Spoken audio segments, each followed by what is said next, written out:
He'll be talking on the. Oh, so once again, I thanks that I also recognize the presence of our chairman Vishnu Kumar Tulsianji. So if I think if he has something, he can share with us. Yeah, Vishnuji, you can share anything you want to share with us. Thank you so much, Suman Chaudhury ji, for taking the initiative to moderate the session. It's very important with respect to TBS on different special particular items.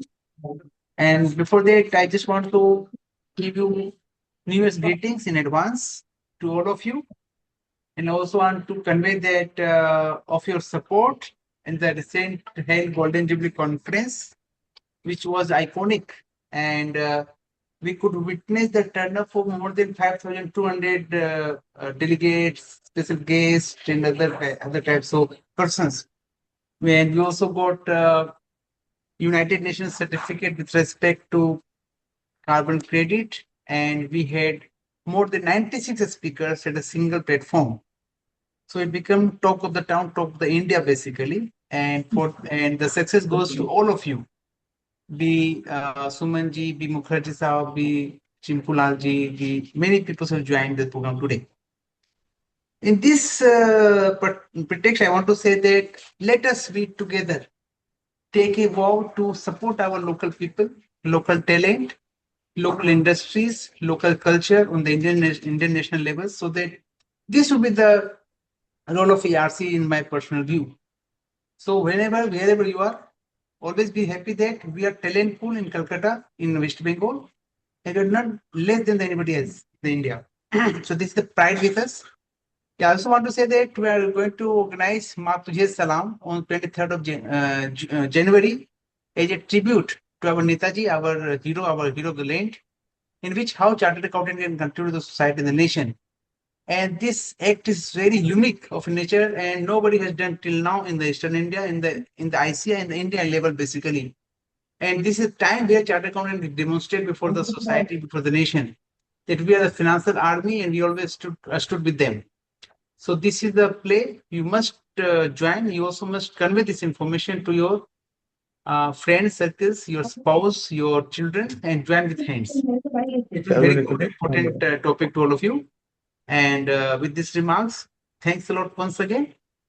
Enjoy the Christmas, enjoy first year, and enjoy the moment to come. And thank you so much, Sumanji. And I hand over the proceedings back to Suman for the next process.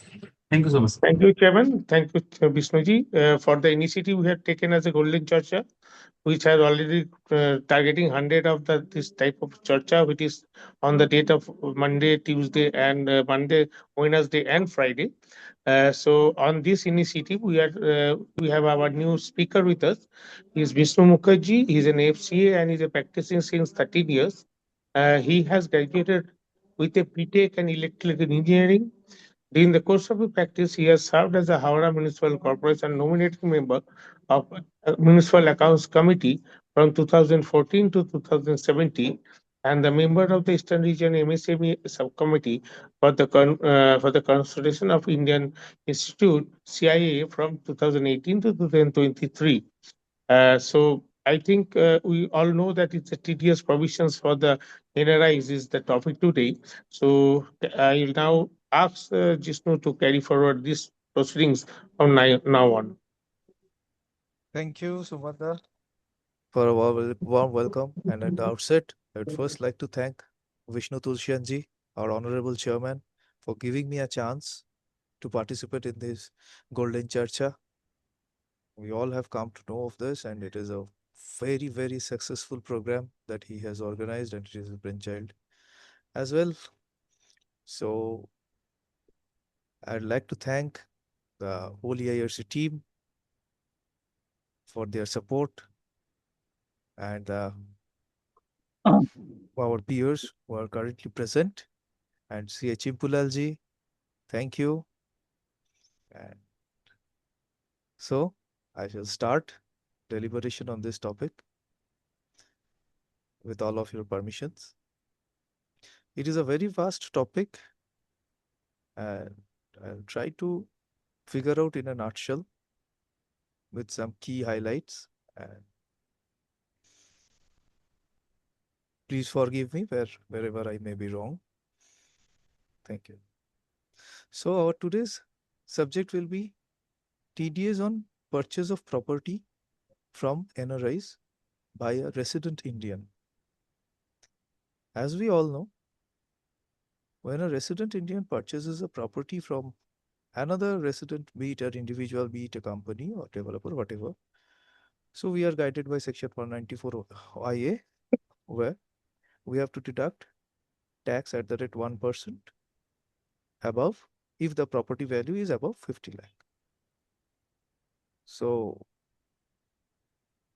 but when it is from NRIs, we will be guided by section 195 and not section 194 IA. So the TDS has to be as per section 195. So the TDS rate in section 195 is much higher, is around 20%, or as per DTA if applicable. Now let's start. The session objectives should be to understand the framework for TDS on NRI property transaction, identify correct TDS rate, compliance requirements, some practical issues, very few examples and common mistakes, and a few common advisory to our practicing professional brethren.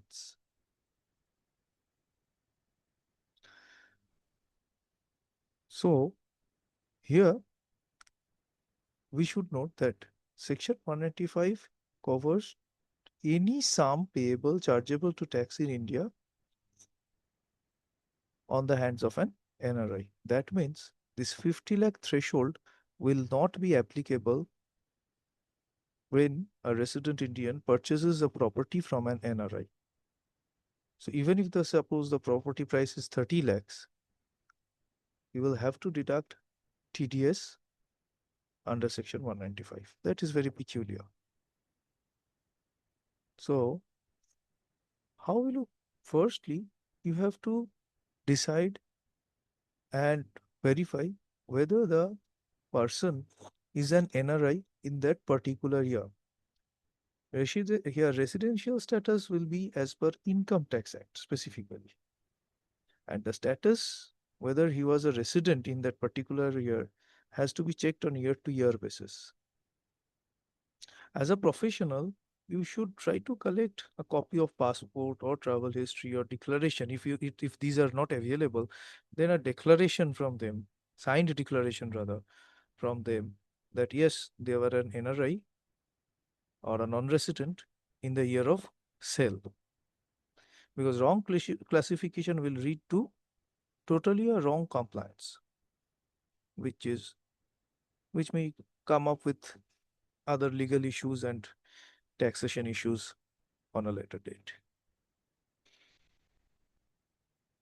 As we all know, capital gain holding more than 24 months is long term and holding less than 24 months is short term. So that is the same for NRI as well as residents. Why I said this, I'll come to it later. Now,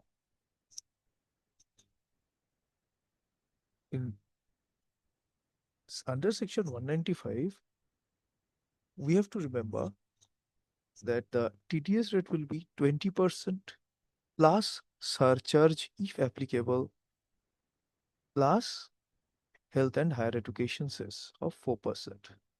So even if surcharge is not applicable, the rate will be 20% plus 4%. That means 20.8%. On, here lies the catch. Section 195 says it is required to deduct TDS on gross consideration, not the capital gains or anything. So if your client is an NRI who is a seller, they will have a huge capital block. Suppose they are selling a property of say 50 lakhs and you are deducting TDS and the buyer is deducting TDS at 20%. So that means almost 10 lakh, more than 10 lakh rupees is deducted, and it will be blocked as TDS till the time they get refund. Now, surcharge in which cases is applicable? Where the income is crossing 50 lakh, it is 10%.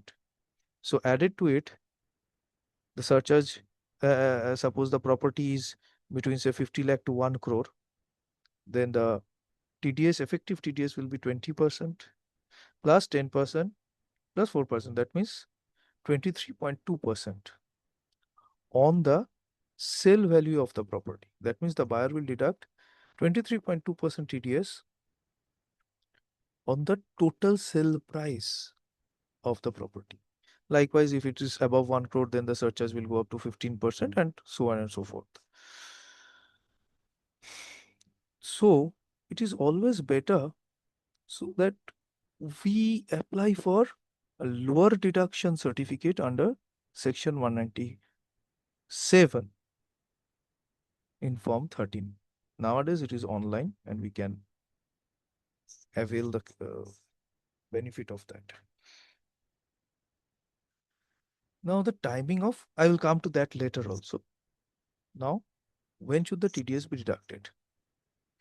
The TDS should be deducted the time of payment. This timing essential that will apply to advance payments, installment payments, and final payment. It's not that you can only deduct it at the time of final payment. And the proper TDS deduction is mandatory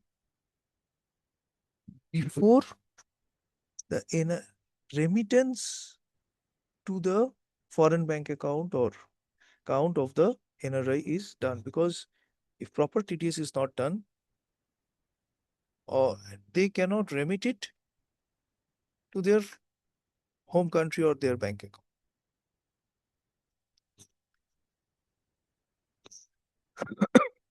Sorry.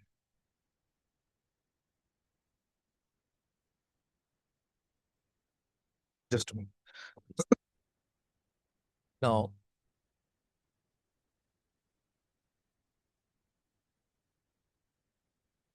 let's come to the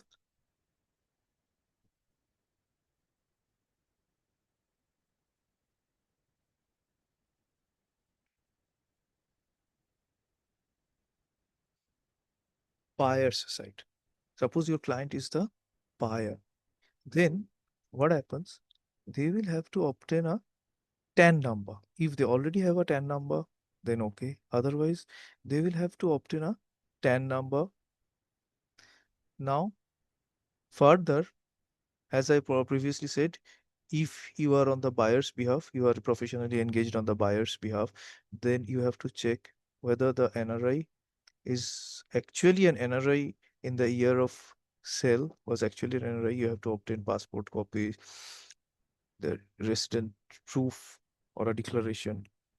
You have to have a PAN of the seller, verify it. Whoever is your client, even if the seller is your client, then you have to, as a customary practice, you have to get the PAN of the buyer and verify. Now, additionally, what you need is the sale deed or the agreement for sale and any advances that has been considered or already paid before you were professionally engaged. Now, we are coming to the return. TDS return in form 27Q has to be submitted to report any payment to an NRI under section 195. So it is not like the normal 26QD return that we file for TDS on property for resident individuals online. So 27Q is an offline form which has to be filed quarterly, like we file 26Q or 24Q in the same manner. The challan has to be paid and it has to be credited to the department within the 7th of the next month on which the payment was made. And the return has to be submitted by the end of the at the end of the quarter, after the end of the quarter rather, the 27Q. And after that, you have to get a Form 16A, download it from traces, and provide it to the seller as proof of deduction. Now we should come to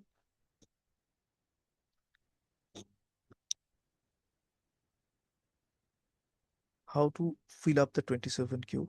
I think it is everybody of us knows. It's almost similar to 26Q or 24Q. In the first, you have to fill up the deductors details like 10, financial year, quarter, email address, the residential address, sorry, business address, contact details, everything. In the second page, you have to provide the challan details correctly for correct claim and correct processing. And in the third page, in the drop down, you select section 195 to provide the payment details. Payment details means the property value, and the TDS details means the amount of TDS you have deducted as per applicable rate. Now, if you have obtained a lower deduction certificate, then you have to provide the lower deduction certificate number in the Form 27Q. Do not forget to provide the lower deduction certificate number, because if you are deducting at a lower rate, in 27Q you have to provide in annexure at what rate you have deducted. Now, if you have provided a lower rate than the mandatory rate of 20% or 20.8 or 23, and if you have not provided the certificate number, then firstly the return will not be, I don't think the return will be validated, and even if it's validated, it will be rejected after upload. They will not be processed. So it's better to provide it and then validate it, then after that upload it. Now we should look at section 197, lower deduction of TDS.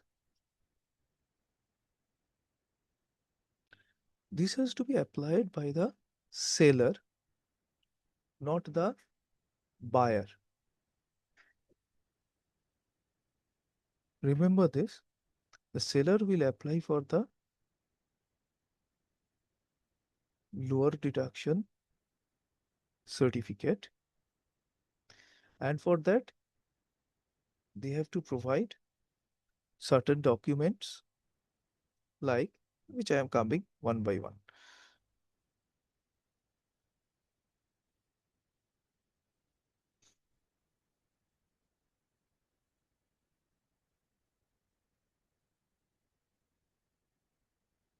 Jishnu, are you having any problem? No. Sometimes my voice, yeah. No, nothing to interrupt. My this mic is not catching the sound. That is why sometimes it's getting abruptly. Yeah. Yeah, now I'm audible, I guess, right? Yeah. The document should be a registered sale deed if the sale deed has already been executed. But normally you will not get the sale deed. Why? Because in the sale deed you have to mention at the end how much the TDS has, how much is the TDS amount and whether TDS has been deposited. So normally you will get you have to have the agreement to sell first. Then original purchase deed of the property. If it's the property is being built by a builder, then it will be allotment letter. Then capital gains working, I mean, you are applying for a lower deduction. That means you are telling the income tax department that that much tax is not owed by me and I do not have to pay that much of tax.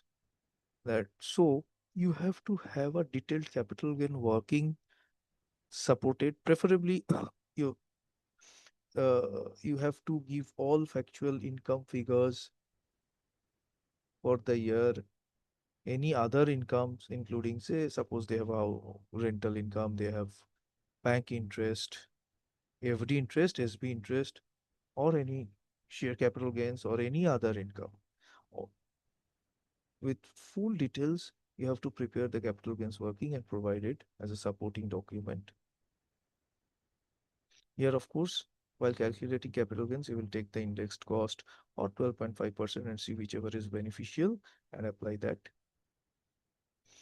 And then any cost of improvement that has actually been incurred, any brokerage or any other expenses for selling. These documents are mandatory along with last year's this computation should be estimated, because suppose you are preparing it at the say November, December, it cannot be an exact figure, but it will be an estimated, and but the estimate should be a fair estimate, not a totally wild guess. But the capital gains calculation should be accurate because you already have the figures, the stamp duty value, everything in your hand at the time of calculation. Now, last 3 years ITR, if filed, if you have filed last 3 years, I mean, if your client, the NRI, has filed their last 3 years ITRs in India, then that should also be included. Copy of Form 26AS, if available.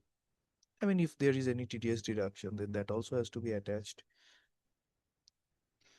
And a declaration that I will, by far, whatever I have given is true and there is no other income to me, whatever. Along with this, you have to apply for in Form 13. There are other few basic details that has to be filled up, like the PAN of the purchase, amount of sale value, whatever, and all this.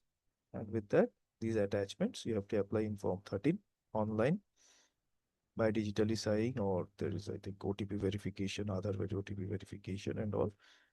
And you file the online Form 13 and you have to wait for the processing and a lower deduction certificate. Always remember the timing for applying lower deduction certificate is very important, because if your registry is complete and payment is complete, then there is no point in applying. You will not get it. It has to be applied before the first payment or before registry. You have an agreement to sell, and with that agreement to sell, suppose there is a token advance, with that you have to, within that, I mean, as soon as you go for the agreement of for sale and all, you have to apply. And also remember, minimum 20-25 days to 50 to 20 days to maximum 1.5 months. There's no hard and fast rule, but practically they take around 1 month, 1.5 months. In one case, I had applied and I got it after 1.5 months.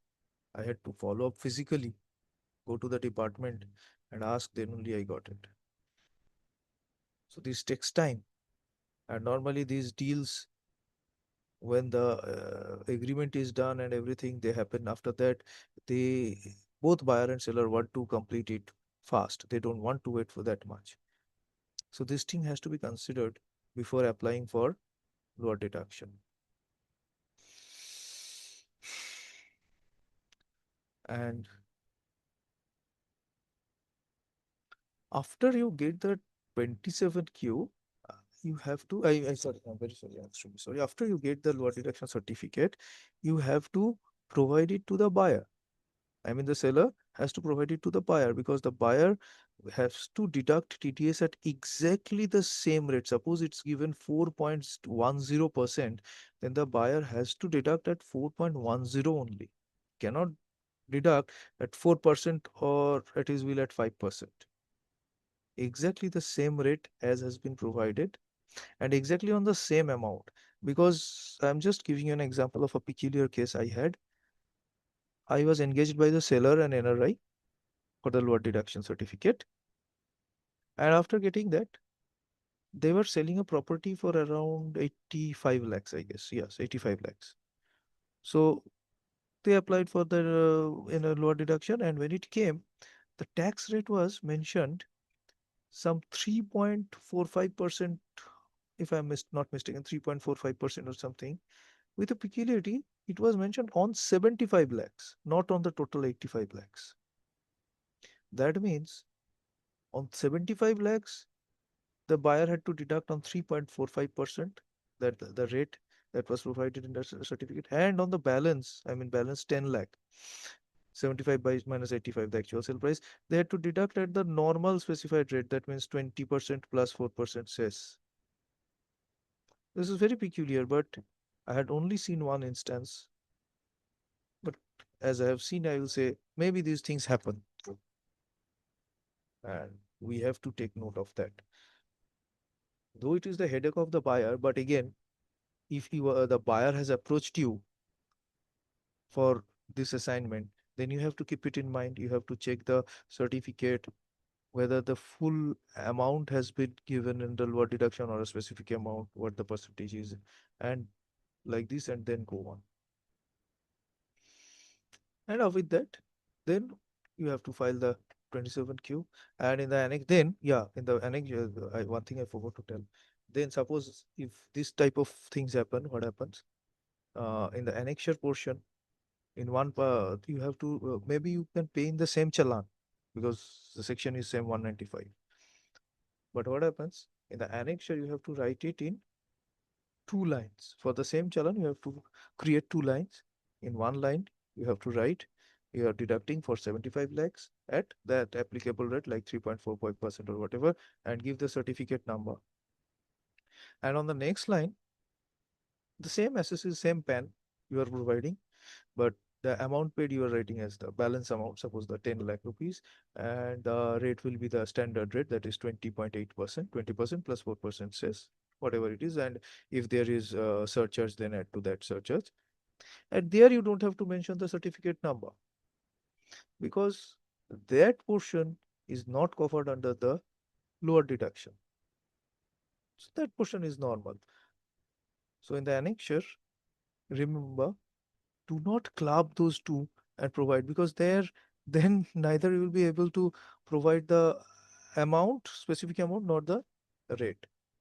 So it will be 2 line items in the annexure. To verify thoroughly in these cases whether everything is proper, and then submit. Now, there's sometimes this, for many times, this Form 13 request get rejected due to incomplete documentation, or maybe your client has pushed for much lower deduction that is actually applicable, which is obvious from the computation, or obvious from the previous year's returns. Like in previous year, suppose the client has income which is taxable, where TDS is also not covering the full amount. Though in NRI's cases, normally it is the maximum rate, all under 195, 30%, and it is, in most cases, it is, almost all cases, it is covered by TDS. But maybe suppose it has not been covered, then again in this year they are saying that, yeah, we have abnormally low income, and just I want a nil deduction or a zero deduction. In those cases, it gets rejected. And sometimes what happens, suppose your client has not filed any returns in the past years, neither they have replied to any notices. Suppose there is some income showing in 26 years, but your client has failed and the AO has sent a notice, or the department has sent a notice in his portal or in his email, and they have neither replied to those notices. Now what happens? You are engaged in a particular year, and now when you are applying for the request for lower deduction, it will get, normally may get rejected. It's not that it will get rejected, it may not also, but it may get rejected because the department does not have the data. And what the department has seen, that in this case the person has not replied to a notice, not filed their ITR in the last years. So how will we be able to ascertain what their income is? So in these cases, they may reject the lower deduction claim. Some points which, as a professional, we should also look into is you get the suppose the client has got the lower deduction certificate and already provided to you. One very important point is you have to check the validity whether it is valid or not, because it's not valid for the entire financial year. It's a specified time period that will be given in the certificate. Remember that. So when you are filing the return, suppose that time period is over, like say the client has done the transaction in say November or December, and you are filing the return in January, because 30th January will be your last date to file. 31st January will be your last date to file the 27Q. Now suppose you are filing the return, say it's belated return, you are filing in March, and you see the certificate number and whatever certificate in the certificate, the validity period has been given as 20th of February. Then also you cannot deduct it, though you have had a certificate, lower deduction certificate, but since you are filing in March and the certificate was only valid till February, then you cannot avail the or enjoy the lower deduction of TDS rate. Then you have to again go for the mentioned rate, that is 20% or plus applicable surcharge plus cess. These small points are very important. Of course, we all know this, but maybe due to work pressure or due to this, sometimes what happens, we miss these things. So it's just we are recapitulating this so that,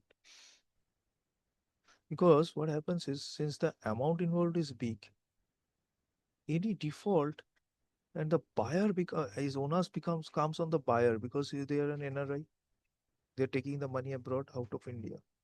So the buyer becomes assassin default. So if you are engaged by the buyer, you have to be extra cautious so that your client does not get into trouble from the department for lower shorter deduction, because if it's a short deduction, the department will come up with a notice under 195 of short deduction with a 20% rate. So property prices are huge, we all know. And added to that, if there is even on the balance amount, there is a 20% short deduction notice, it may go up to lakhs, and then your client will come after you. Sir, why didn't you see it?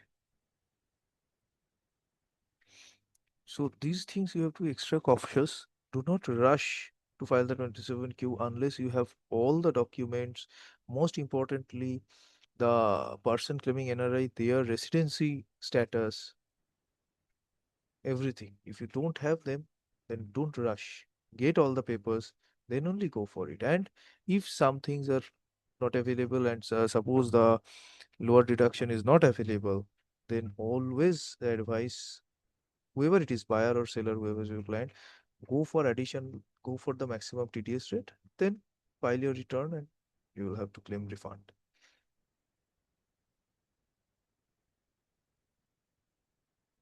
Now, the 27Q software, I normally use the software provided by NSTL, which is available at https tinpan.proteantech.in/downloads. I find it okay, but there is only one problem: why we cannot take a printout of the detailed form. I think they will come up with some solution soon. But there are also other softwares you can use. I find this one comfortable, the NSDL software. Uh, I always do it. Yeah. Now from your NRI client, suppose again, just coming back, if you are your client is an NRI, I mean the seller has engaged you, then it is always advisable to go for a lower deduction certificate and follow up with the buyer so that they deduct the TDS at the proper rate and within proper time. Otherwise, what happens? A huge capital gets blocked in the form of TDS, and you have to wait. Your client has to wait till the time they get a refund of the amount. So that becomes cumbersome many a times, because if it's a huge amount, then again the client wants to take that out of India. Again, they have to file a 15 CSEB once they get that amount, and so on. So they also always want if the tax rate can be reduced. So these so you have to plan it accordingly and properly and within time. As soon as they assign you or discuss to assign you that whether they have to file a lower deduction certificate first. And always verification is very important whether the person was an NRI in the particular year. Accordingly, the tax rate will change. The section will change firstly. And that is very important because for residents it's 194 IA and mere 1%, and that too above 50 lakh. Whereas when it's an NRI, it will be section 195. The rate will be much, much higher and on any amount, not no minimum amount like say 50 lakh, whatever. Even if the property is 30 lakh, as I told you, you have to deduct a TDS on the full amount, not even on the capital gain.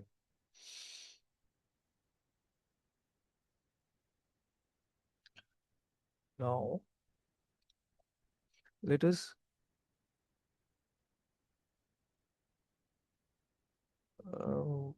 mostly we have covered all of this. Only one portion, a small portion is left, that is double taxation avoidance agreement. If your client, I mean the NRI seller, buyer is claiming sorry, I'm very sorry, extremely sorry. The NRI seller is claiming a DTA, then double taxation avoidance agreement.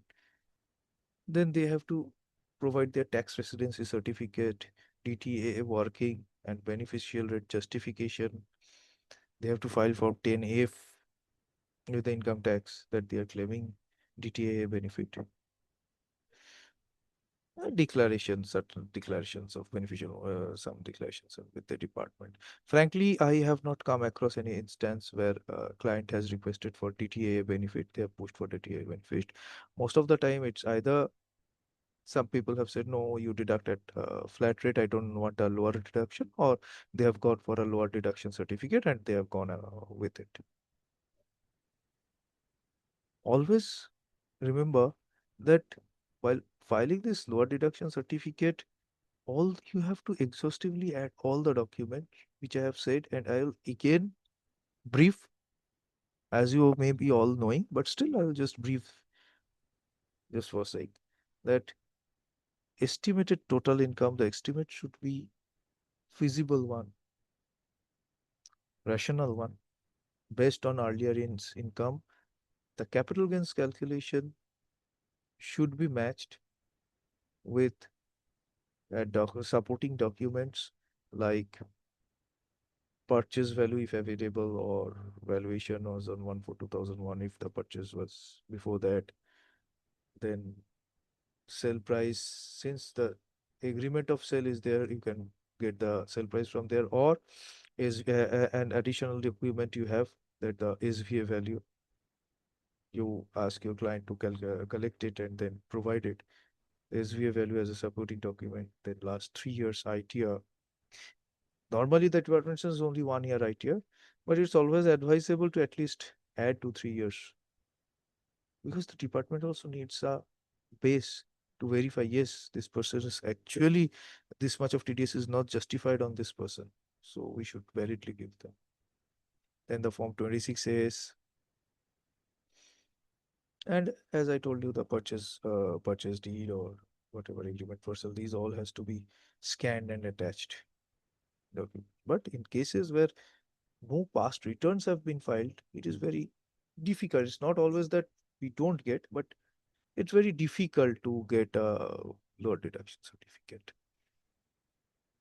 And I already gave you the TDS rate, that is applicable rate under Section 195.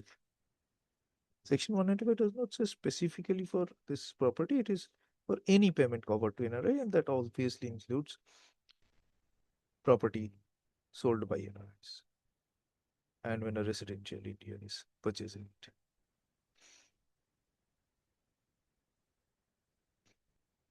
And this much, all the documentation should be kept in your file. The copy of the passport should be taken and kept on record as an additional verification measure. residential status declaration, any overseas address proof that you may get, Indian address proof if it is available. Oh, one thing I missed out in 197 lower deduction. There you have to give the bank statements also, because normally they are not wanted, but in some cases, like in one or two instances, I had to provide the whole bank statement for the full year.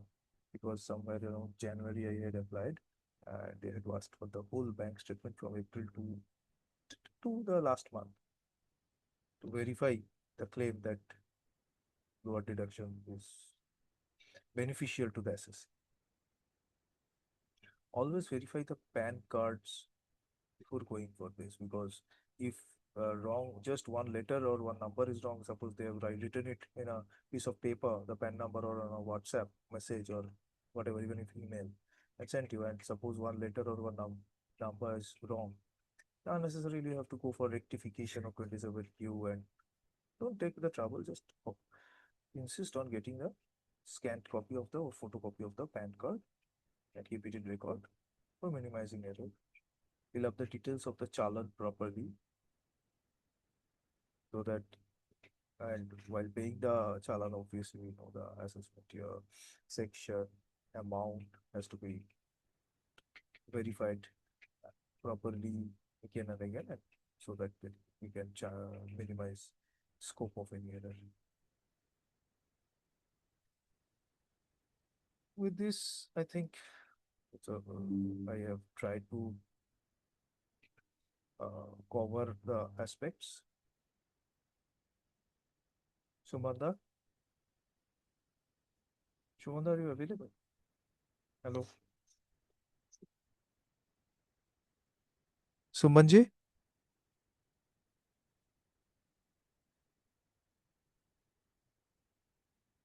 So, with this, I think I have tried to broadly cover all the points. And of course, there are huge number of aspects that can be covered, and but broadly, this is all as far as my opinion goes. Thank you. Thank you once again. I thank Vishnuji, Sumanji, and the entire team of EIRC Kolkata for giving me a chance to be the panelist in Golden Charcha, such a prestigious program hosted by EIRC. Thank you. Shobanda, Vishnuji. So, Suman দা নমস্কার, কোথায় আছো? I think he may not be available. Suman the?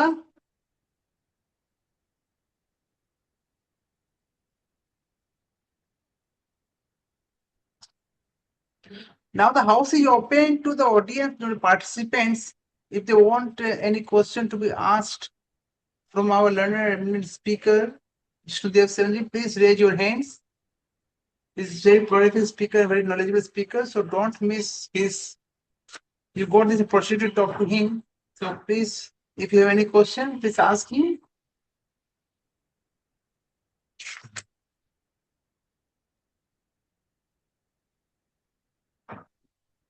I think you have delivered so well that they don't have any question to be asked from you.